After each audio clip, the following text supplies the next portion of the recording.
Hello, Warriors. How's everyone doing today? Alexander, Steven, Sinatra. Everyone doing okay? Good So, morning there, Coach. hey, Blake. So we're, pre-NFP day today, and I know we had the BOE today, and it was a similar action to what we saw with the RBA, right? They raised rates and they sell the currency off. Was it a Yeah, but they disappointment? said something pretty specific, and I'm sure Stelios was awake at the time. Hello. Hey Stel, I popped in a little bit late, I when I wake up is right at the BOE, and I knew I was going to skip it today, so I was not going to have any positions going in to today's meeting. But what happened today that brought in the selling, Stel? I mean, they raised rates. Yep. Good morning. So basically, Good morning, Joe. I thought I you were going to wrote be in at the beach. I am at the beach actually. Oh, Hopefully, you can't hear the background noise. no, So what damn happened? it. First thing in the morning, I wrote in the chat room, look, guys, I said I think the chance of a 50 is a lot higher than people think, and if that happens, I think we should be selling strength or selling pound strength. So what happened is they did hike 50, but they were very dovish. They said that they expect a recession by the end of this year, and they upped their inflation forecast. That is going to be from the peak is going to be from something like 11% last time to like 13 or 14. In the teens now. So the whole scenario does not look good. They're acknowledging it, and to be honest, they are one of the few central banks who are actually telling it like it is, like they see it. They said recession. Yep, they did. So Astro. yeah, so it's But I rub you, That Roard. did sound like Astro. Sorry, so Stel. Brand says it messed me up. I thought raising rates is bullish. It is, but compared to what the market's expecting, and compared to in reference to what they tell you, What they're right? So willing to admit, right? yeah, There's this trader on Twitter he was responding to my tweet about telling people about the Bank of England being a dovish hike, and he's like he actually traded for the same firm I did for like 10 years, I guess, before I got there. So as soon as I got there, he had just left at Gelos for all those years. Anyway, he's like he responded to me. He's like, "Hey, I like people. I like honest people." And it's like, well, the Bank of England is that you may not like it. It may not have worked to your benefit, but man, that they're telling you that the UK is going into a recession. I mean, what central bank admits that? yeah, None. absolutely. None. And it's one of those things that you remember central banks, what their job is. They've got a lot of jobs, and I'm sure a lot of you guys Steve are. told us yesterday. Well, yeah, everybody's got attitudes, right, Dale? And I'm sure some of you guys are making some hand gestures right now on what their job is really to do. But really, it's to pacify also the public, in a sense where you don't create panic when you start telling people imagine if Yeah. Powell. Powell ran around and said, we're going to recession. We're going to be in a recession all of 2023, until the fourth quarter of 2023, and commodity prices are continuing to rise, and we expect inflation data to be up double digits for the next 2 years. I mean, people would run around with like chickens with their heads cut off, right? And you'd have massive panic selling. I mean, don't you guys agree? No, Yeah, no, they're of course. being very apolitical, the BOE. I So mean, Yeah, yeah, they're being different. That's for they're sure. being different, but is different good? What do you think? I think telling it like it is the way to do it. Well, I'll You tell you what. Who likes it is the UK 100 index is actually moving higher this morning, and we're trading at highs because they got a dovish central bank right now. can you guys explain what's lit up metals today? Is it China fears? I think it's Dale fears. They're afraid of me? People are afraid that They must have seen Dale my is icon. wrong and they're going to miss it. They- They're going to have you- FOMO. I think what we're seeing now is more and more central banks going to the, we're going to go meeting by meeting. And that's what the Bank of England said as well. So the RBA has done it, the Fed have done it, Bank of England are doing it. So macro and economic data they matter now more than ever. And, them telling us we're going to go meeting by meeting is the first step towards reversing, right? Towards stopping. So I think that's what the market is seeing, and they're saying, well, if yields are not going to be rising more, then this is going to be good for risk assets. It's going to be good for Right. metals. It's going to be good for everything. Risk assets, we're pretty close to that 4,200, and I noticed that we're not confirming. See this for the first time since all week. So every other high was over 80, and it's not happening now. I know some people had 4187 targets a long time ago, so close enough for government work where we get to 4171. So, in that ballpark now.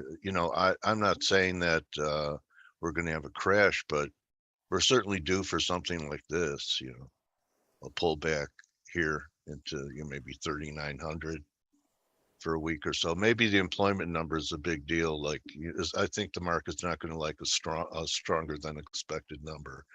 And yields, people are saying our yields, the volatility in our yields are more like notes in a banana republic. I mean, look at these moves. Yeah. Well, and Stellius, you have some commentary about yields, don't you? He wrote a blog. Wait, did your blog go out? Everyone want to put What? it in the room, and Oh my God. tag me on your blogs for crying. Oh yeah, I will. Sorry, I forgot. Yeah, that's awesome. I'm gonna make sure that everybody is reading this in our chat room. I didn't even see it. I know you were talking about it, but hey, I'm gonna throw it in our chat room right now. Well, I'll show you guys here in a second. I think there's how another do you feel pop about here. yields? I mean, you don't give it away, Stel, because we got to have people go and read it. Yeah, I just think yields are still driving everything. Yeah. And you can see that, right? As as yields spike, you have metals moving, risk assets moving. It's still the driving force, and we are at 270 in the 10-year US, which by complete coincidence is the big breakdown level that we had. So there's a big decision to be made by the markets. Will this have been a huge false breakdown, or is this a beginning towards going back down to really, really low rates? And it will be driven by the Fed. So let's see tomorrow what happens. And the NFP tomorrow. Yeah, tomorrow is going to be a very, very important number. What are they talking about? What are they talking about? Whisper number. And I know it's the inside stuff that matters more. I don't know. I'm gonna have to go take a look around today and find out what all the banks are looking at as far as their estimates go. So I'll have to kind of go snooping around today. If I don't find somebody that's already done it, call Ryan on your walkie-talkie. No, that's but there's every once in a while somebody pulls it all together, and then my assumption is the whisper number is going to be actually a little lower than where it is, and I think we'll beat that, and we might actually beat the top line number too. I know I said this before, but I really think that U.S. economic data is not gonna. I don't think we're there as far as starting to weaken just yet. And I know everybody knows this. Employment is bit of lagging, but I believe because of the inflationary pressures that we've seen, I think because of the massive stimulus that we got here in the U.S., I still think that employment is lagging and it's still behind, and it's still relatively strong right now. And that's still feeding through the markets. It really is. I mean, there was a massive amount of stimulus for COVID for businesses. So, and there's a lot of free money that went out there to the PPP loans and what a ripoff. Oh yeah, I mean, it was massive ripoff here in the U.S. But anyway, there's still a lot of money sloshing around in the system. So, and employers really took advantage of that. I've talked to a lot of small business owners in the last year, people that I know that own their own businesses, and it's pretty revealing the dollar amounts that I've heard, because here in the U.S. For us as a U.S. based company, everybody's actually not in the U.S. But people like that I know that actually have businesses that they have like 100 employees or 20 employees, or small hospital or physician practices to manufacturing companies to whatnot. Friends of mine that I know, they've been revealing to me the like dollar amounts that they've taken. I'm like, holy crap, and a lot of it's been forgiven. So like I said, there's a lot of money that's been sloshing around in the system. So just keep that in mind. I think that'll employers, they react a little bit differently, than individuals, as far as spending habits go. So, you can bet against the consumer and you can start making those predictions with the consumer, but not necessarily businesses, right? So just, think about that as we go into like where everybody's starting to factor in a weaker employment number. So anyway, just some things to think about. So Dale, you've got the S&P up here. What do you do with that? I mean, do you sell it today? Do you think? Actually, I want you to take a look at the Nasdaq, because the Nasdaq's been, it was breaking out yesterday, and it was a big move yesterday. And do we continue higher in the Nasdaq?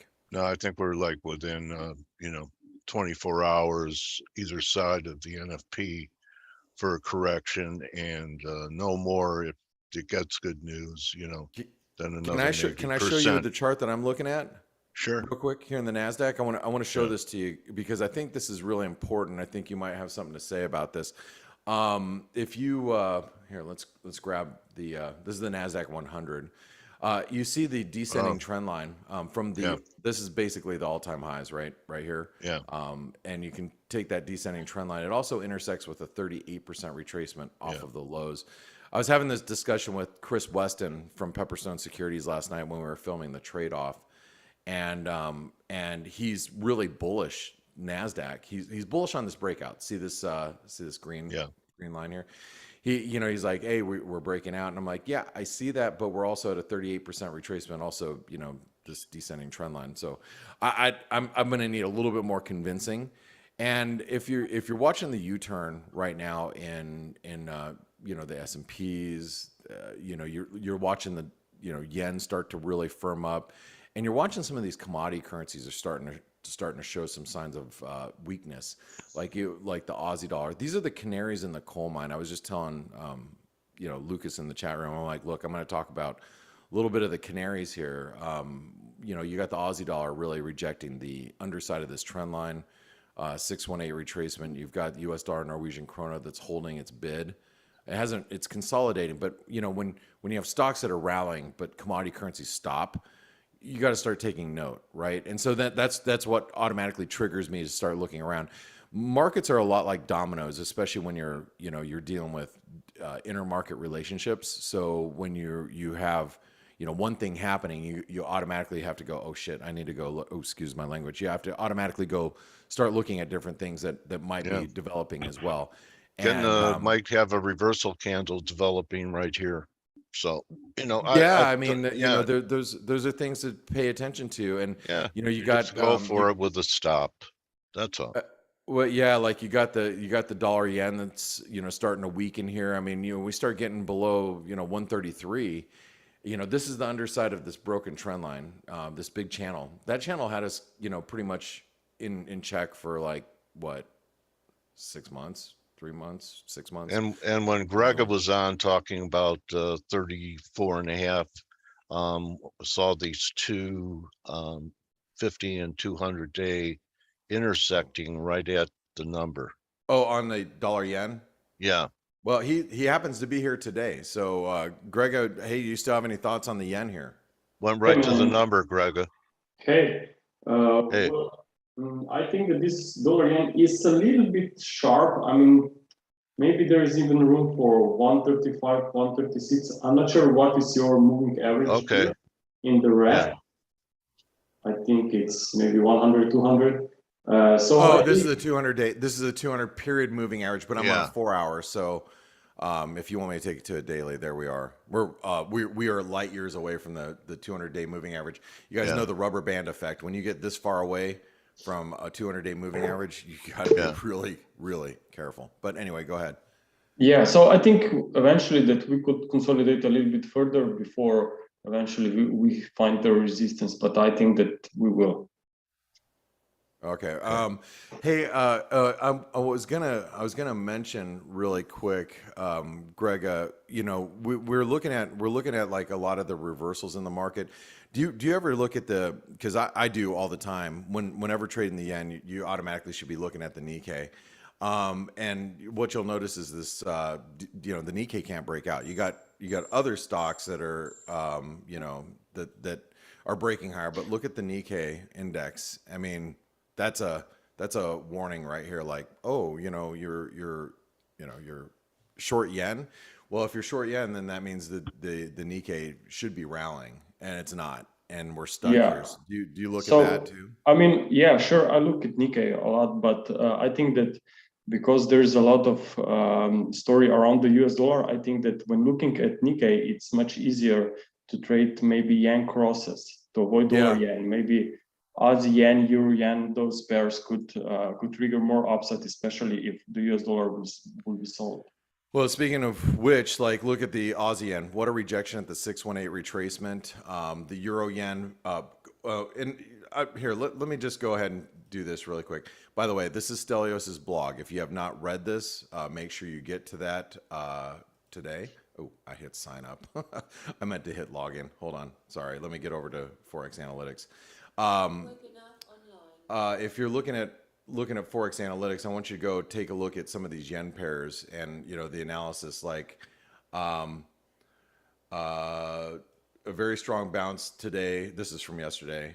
End of day analysis is about 200 pips off the lows, which may allow for a move back to the 136.85 breakdown point. And today's high was 136.92, and we've reversed quite sharply because you can see these breakdown points are strong. So if you're paying attention to it overnight or in European trade, hopefully you took advantage of that. The guppy rejection at the 618, Aussie yen 618, New Zealand yen, almost a 618. And I believe, if I'm not mistaken, all of those yen pairs were discussed at the 618 levels, like 93.72 here in the Aussie yen, Kiwi yen, 84.90. That's the 618 on the New Zealand yen. We came really within about 12 pips of that number and reversed quite hard. So if you're a ForexAnalytix subscriber, you're already very well aware of what's happening with these yen pairs. So if you're trading the yen pairs, Grega, and you look at the Nikkei, which one would you really choose?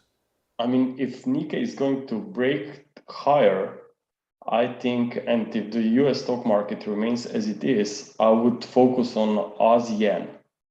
The Aussie yen, okay. Yeah. I still think that Aussie in general will do much better in the risk-on environment. I mean, I would clearly avoid pound after this moves following the rate decision. I even look at pound Aussie, which I think has a very nice potential bearish triangle going on. So I think that, and now if you connect swing high, swing lows, this could be a very nice consolidation. So you're looking at it as a bearish wedge, something like that?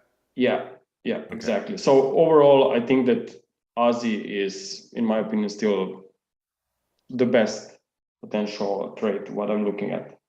Okay. All right. So, but let me ask you this, Grega, and if we go into a pullback into equities, so if we start to see, we start to see the S&P, just start to show some signs of weakness up here, and the bear market takes hold, we don't hit new highs, so we're making lower highs and lower lows like a bear market should. If that happens, how are you going to trade the like, let's say the sterling Aussie or the pound Aussie? I mean, because typically during periods of risk aversion, these commodity currencies will underperform. So what would you do? Yeah, probably this will then stick in the range. I would probably avoid then and try to play on the weak side, and in risk off mode would probably look for yen. Got it. Okay. All right. Fair enough. All right. Well, cool. Well, hey, Dale. Going back to precious metals. We were talking about gold. What do you think? What do you think we should be doing with gold here? Well, if you're not long, You're wrong. No, not necessarily. There are some people think that 1680 could be taken out. I don't know. I'm not in that camp, but I'd still be patient and wait for a better pullback. The only thing that bothers me is it's kind of feeling like it did before Russia went into Ukraine. Hard to be short metals with, and back then a lot of people didn't think he would invade. It almost feels like the same thing here. People barely want to talk about China because nothing has happened right away. But I'm concerned about it. I hope they're rational. Well, let's. I actually had this discussion yesterday, and you guys feel free to jump in. With Dale and I's conversation here regarding China. One of the things that we have to think about is, Xi Jinping. He's going up for his election is in 3 months, right? Yeah. And this would be the first time you would get a Chinese prime minister that would have president, that would have a third term. So if you're Xi Jinping and you're going up for this unprecedented third term that's never happened before in the history of China, yet you've got Chinese GDP is actually slumping. Like they're in like, they're in like panic territory as far, and I've been watching Chinese data probably longer than most people here, since like the late 90s. And I've always been in the camp like, man, they are just manipulating this data. How in the hell can they, constantly have strong data? But, the reason why China's done what they've done and grown the way they've grown over the last 20 years is when you're under communist rule, you don't need, legislative branches, to bicker about this and that and the other thing. You just take the ship and you steer the damn ship and move it the way you want. And they've done a really good job for them. You'll have your own opinions about China, but they've done a really good job over the last 20 years, really reshaping their middle class and look, they've become a global powerhouse, and they've come a long way in the last 20 some odd years. So, you look at China now and their GDP is slumping. I mean, does he really want a crisis like here in the next 3 or 4 months? So like if you're the markets, do you think that China's really going to do something? I mean, I hope they don't, period, end of story, obviously, because, no one wants to see that happen to Taiwan or, like under communist rule. But, I really start to look ahead, like just a few months from now. I mean, do you think China's really going to do something? That I think is a big risk. Do you guys have any thoughts there? Not everyone at once. I agree with you, Blake. I think, and also Charles says they're still growing at 3%. They're not slumping, which is right, but it's well below the rate what they were before. Yeah. But yeah, I agree. It's when the economic environment is not at its peak, or it's not optimal, you don't want to do something that's going to make things worse. So I think what they're doing is try to show that they are, a show force basically, but not actual. I don't think they're going to do something actual, just something dangerous, let's say. So I agree with you. I think the probability of something being done here is low, but it's not zero. That's a problem. Yeah, but in my opinion, also regarding that is that China, I think they're going to try to do something during this administration at some point because they can, right? And I think that the window is closing if they're going to make a move now, because if they probably looking at the Biden administration saying, hey, this is our shot. We just got to make sure that they're busy doing something else, like. What is that? What is that game when you're when they're playing the ball underneath the cups on the whatever they call that game and that you can't find the ball anyway. Yeah. So I think that's going to be China over the next, let's call it 6 or 8 months. I think it is becoming a bigger risk, but I don't think it's a risk immediately because of the election that is they're facing.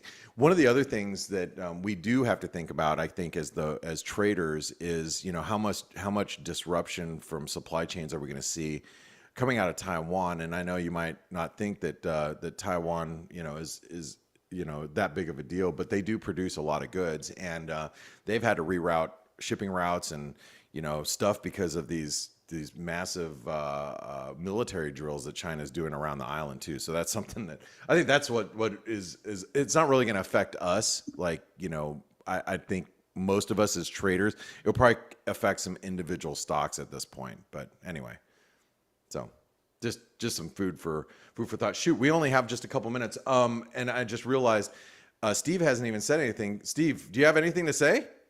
Not really. Good morning. Good morning. How you doing? Good. How's the flow show today? It was good. Good. I abandoned him today. He was on his own. You were on. Oh, well, you know what, Stevie. Next week. I was there, but he didn't let me in. You know what? That's not uncommon. Were you there, Grega? Yeah, I don't know. I'm went not for sure modem. why as attendee, and just no one has saw my message. That's wow, Steve, you just totally they saw it, brushed Grega. off Grega. Man, that's horrible. Yeah. How could you possibly? Okay. Do No worries. Hey, we're about a minute. We're a couple minutes away from the weekly unemployment claims, which I think we need to pay attention to. Right? I mean, data is getting important enough to where we need to start paying attention to this data.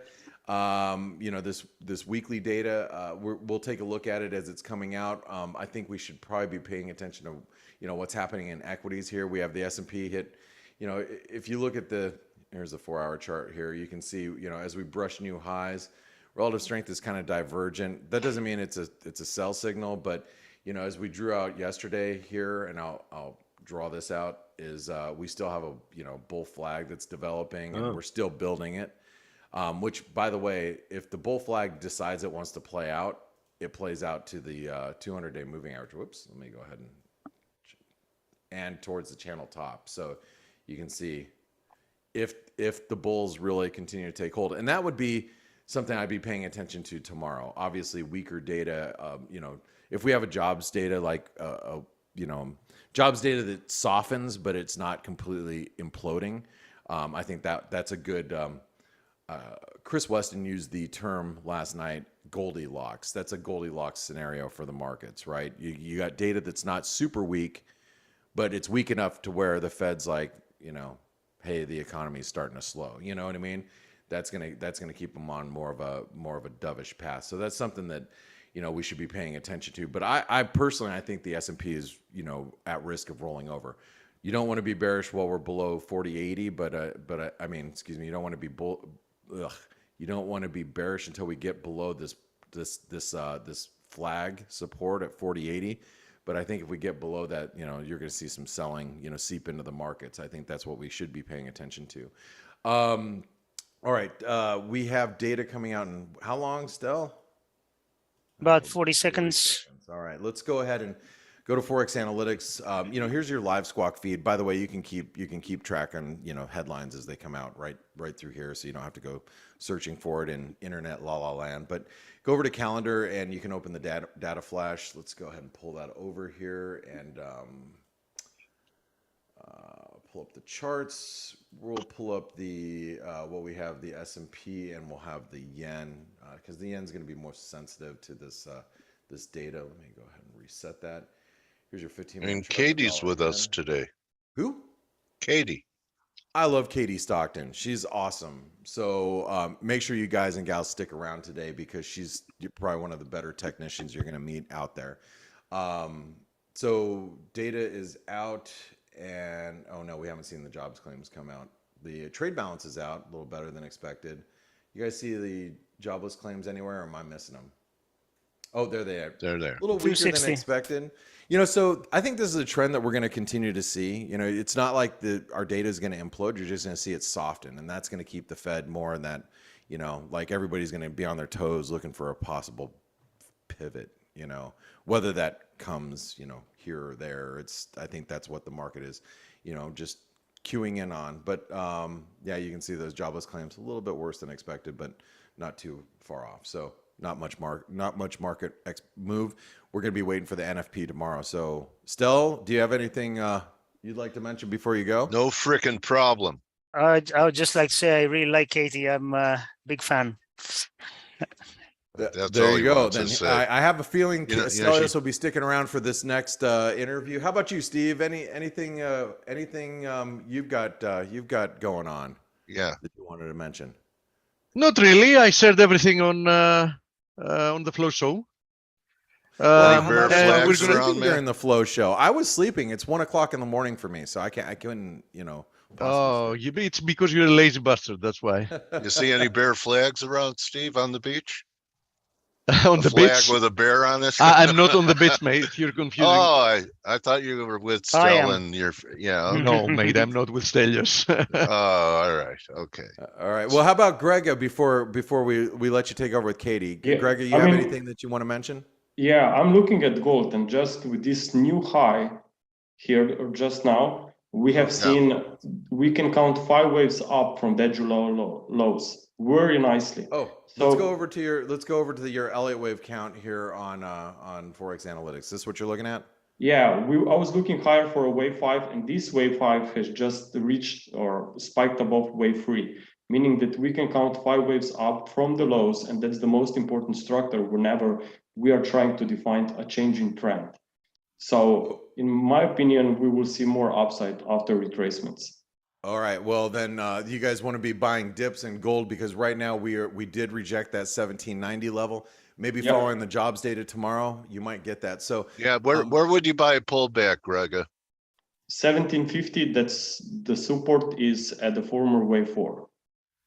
Okay, couldn't it be deeper than that?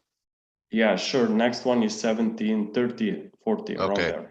Thank you, hey, buddy. I'm just gonna say that she's itching to go, because she said she's Okay. got a lot to discuss today. So Grega, Steve, Stelios, thank you for everything. Dale, Thank you, guys. You were the best as always. And Katie, I'm going to be sitting here listening to you, because I love listening to Katie Stockton. So you guys stick around. All right. Thanks, everyone. All right, thank you, team. Katie, welcome back to F.A.C.E. I saw you on Thanks so much, Dan. CNBC the other day. Yeah, You're getting good better morning. and better. Yeah.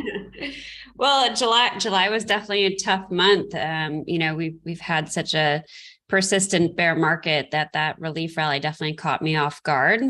So now we're just kind of pressing the reset button and trying to understand how long it can last. Okay. Well, I know that your understanding comes from pictures and the charting action. So you want to share your screen.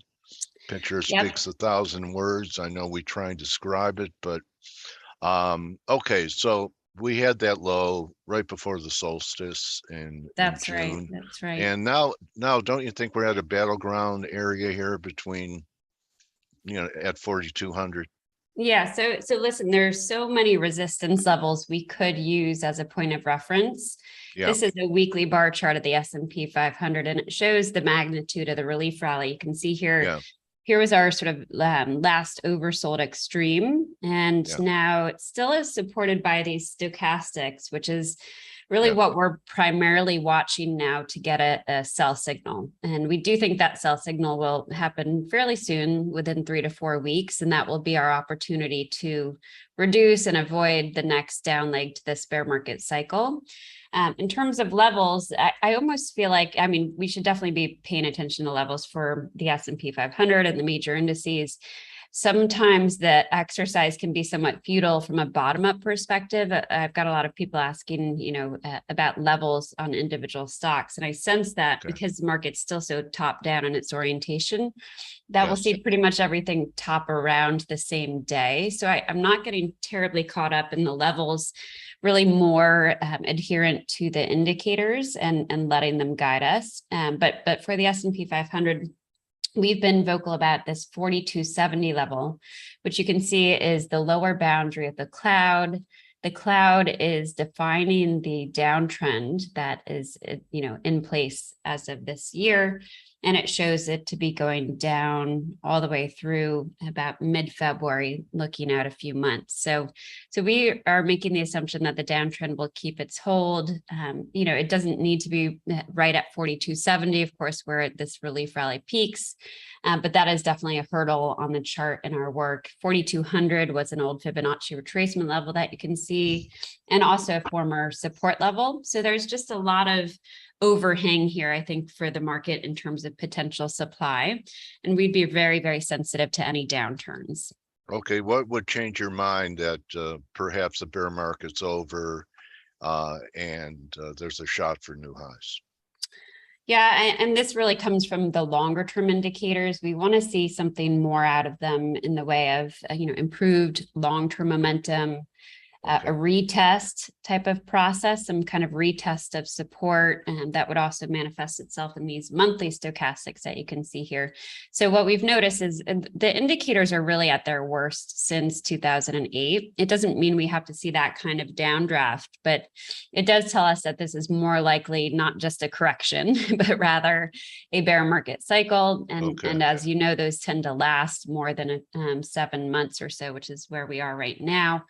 Average length of a bear market is what, Katie? I know you have the stats. We don't have a huge sample size, right? So we're just we're using 2008 and also 2000 as our cases in point. And, we're talking 1.5 to even 2.5 years. So hopefully that's not the case this time around. We do believe that this is a secular bull trend. You can even see that in the monthly cloud. But if you notice this first oversold reading in the monthly stochastics, while that's something that is a step in the right direction, if we're indeed in sort of a bear market cycle, that first oversold is just an early indication, and certainly too early to be buying from a long-term perspective. So these first oversolds often see retests or a more prolonged oversold reading, and this goes back farther into history as well.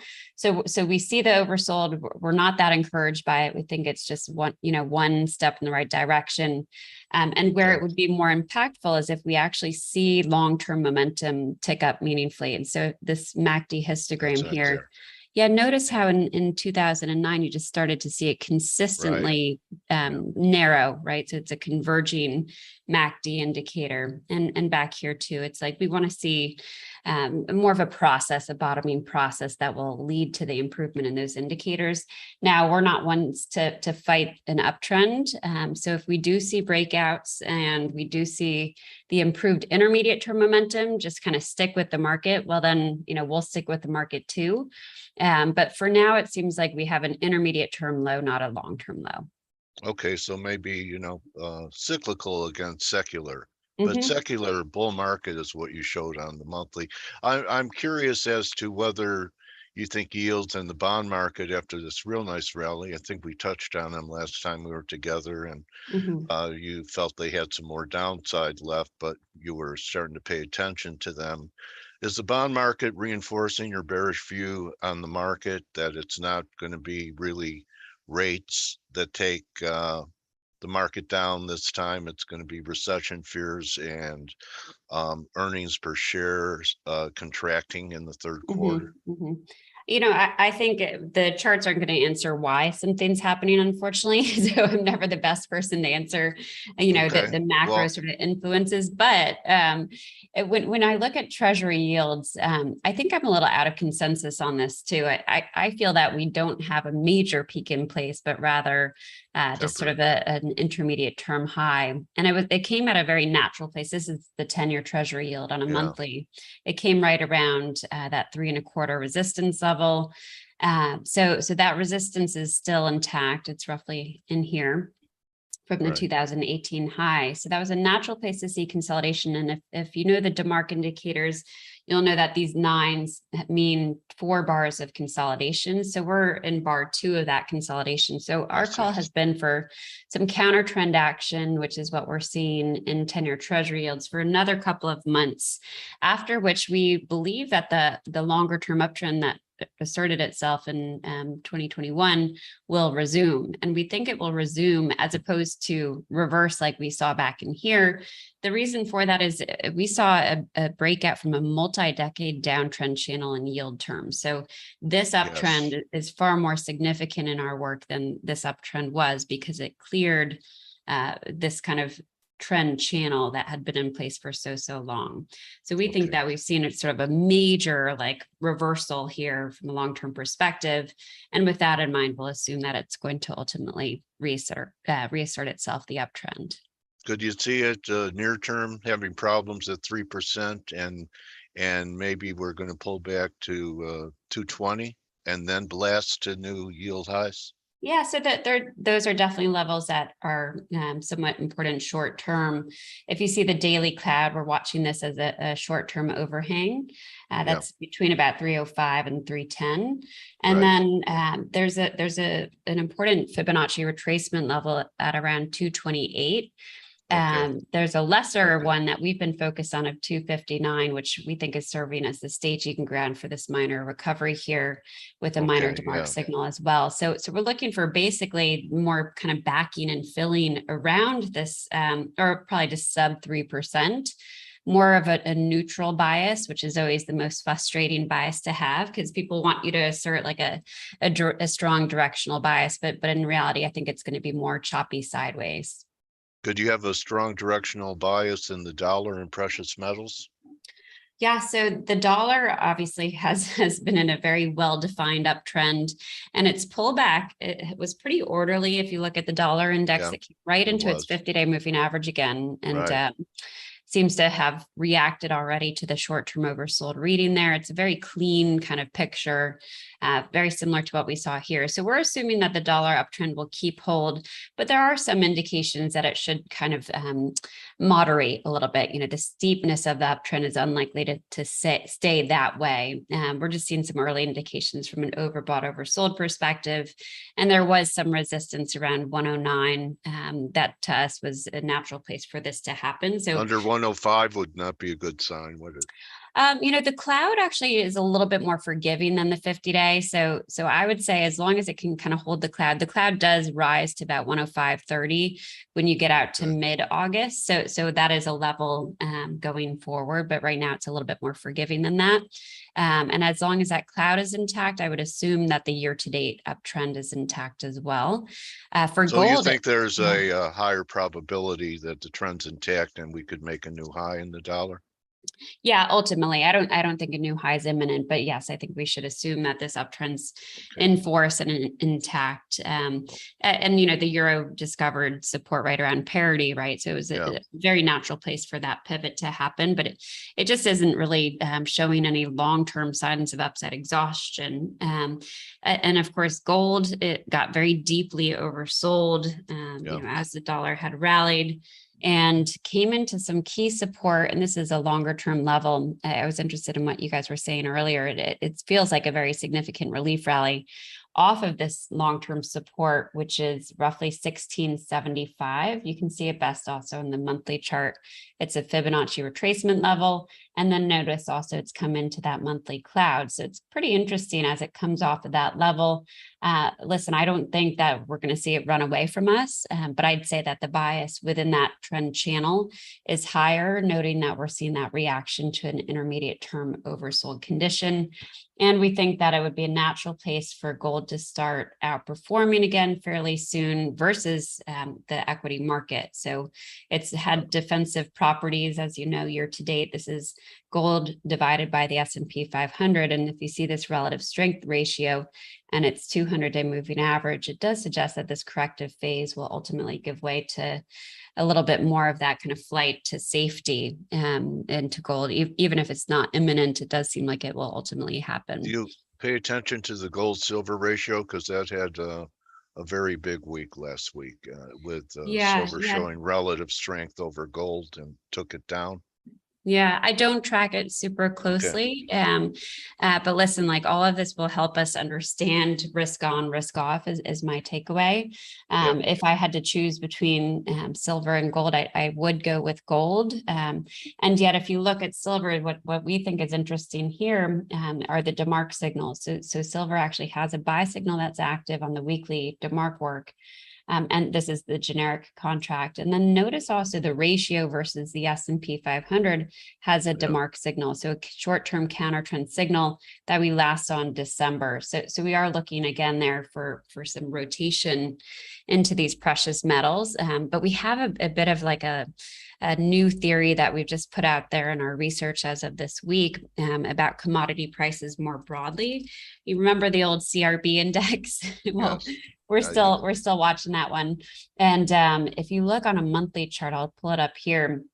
You can see there's actually some long-term signs of upside exhaustion. So while we think energy prices in particular, which are really the driver of this, we'll see a more of a rebound here in the near term. In fact, crude oil, WTI, has a DeMark buy signal near its rising 200-day moving average. So that's our near-term focus, is more of a relief rally there. But if you look long term, this is a monthly CRB index chart. Look at this monthly MACD. Look at the monthly stochastics having rolled down. Look at this DeMark signal. And the last time we really had that setup was back here.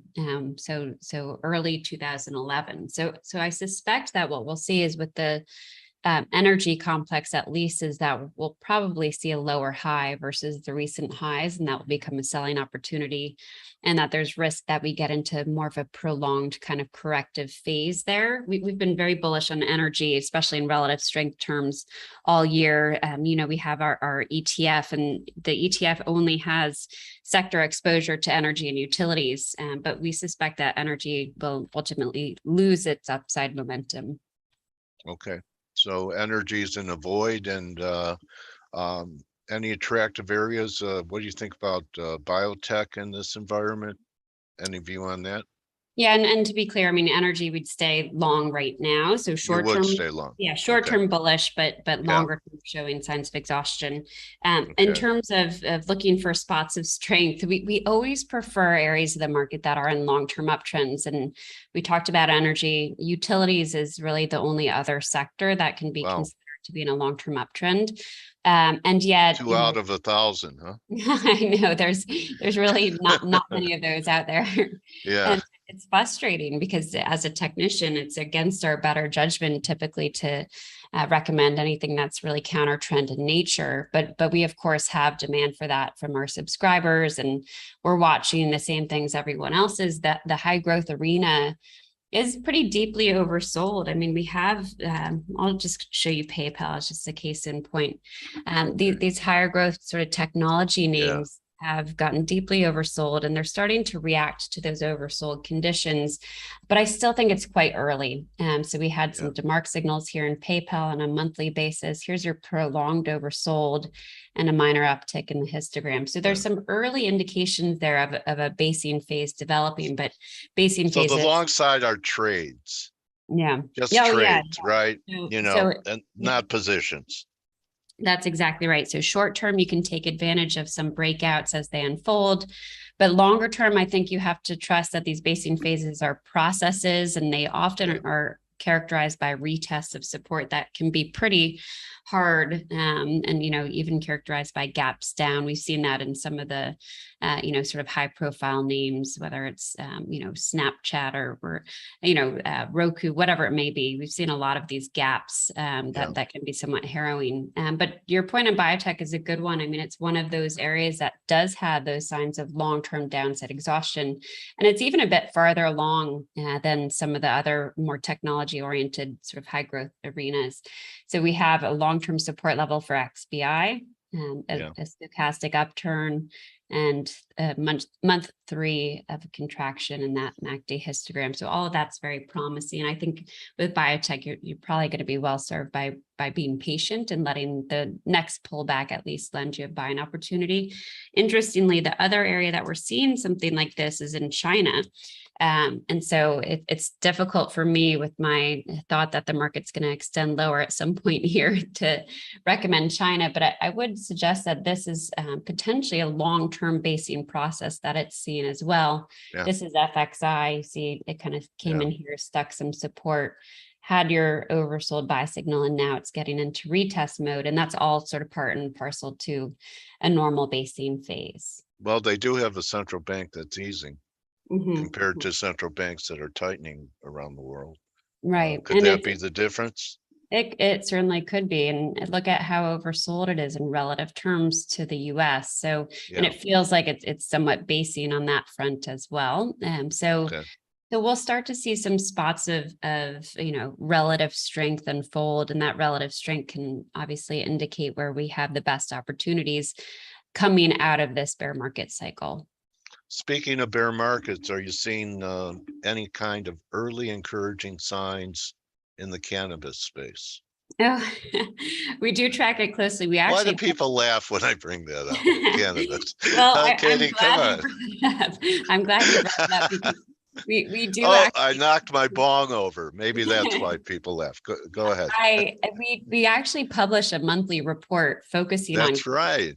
Yeah, so we and this is not a big focus of ours, but we have it there in part because we know that the industry has come into focus because for regulatory reasons, and there is probably a point at which here, and it could be soon, that it will gain some interest, right, in the public markets because we have more regulatory freedom and what have you. So we want to be there. Able to bank. Right. Yeah. So here's your downtrend. This is just one of the ETFs we track, MSOS. You see the downtrend very clean in terms of those moving averages. We have seen periods of stabilization on improved momentum, but really no meaningful breakouts as of yet.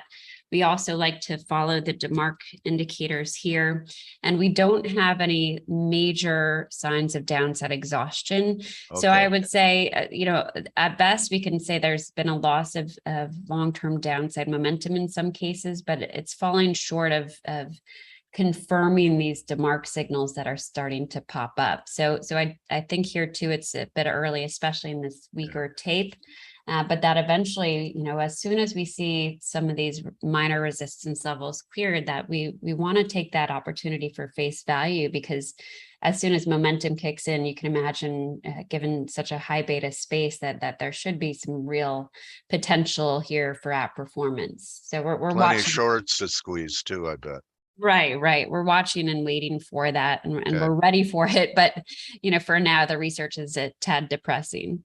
Okay, so you could get Katie's report. You want to show us your website where people could request that report if they have an interest in that sector, and of course have an interest in your work. For sure. Very disciplined and top shelf in my view. I appreciate it. Strategies. So we have, this is just our fairleadstrategies.com, and here you can see the cannabis, crypto, equities. Equities is our really foundational research. We also added a Substack newsletter called Idea Generator, where we essentially put out just ideas, and it's become much harder in this environment to find those high conviction ideas, but we really have something for everyone in that regard, and you can find more information about our ETF here as well. Okay, well, Katie, one of the best technicians I know, hardworking technician, Thank and you, Dale. you know, implement some great tools to mark and clouds, and you always clarify what the weather looks like in the markets for us every time you come here, Katie. We I appreciate appreciate that. that. Thank you so much. And you can follow Katie at Stockton Katie on Twitter. And really appreciate you being with us. Have a great rest of the summer trading season, and let's get back together in the fall. My trading Yeah, warrior sounds sister. great, Dale. All the All best to you guys. Take care. All right. Thank you, Katie. Mhm. All right, Katie Stockton, everyone. People are thanking you. And you could join the team in, I don't know, 20 minutes on the morning edge, and really appreciate everyone's attention. And tomorrow's the big day. Don't get nervous about the NFP because it's no frickin' problem for us to react to the reaction. We'll do it tomorrow. If you don't believe me, be here. Thank you, Alexander, Steve, Paul. See you guys. Adios. Laura, Paul.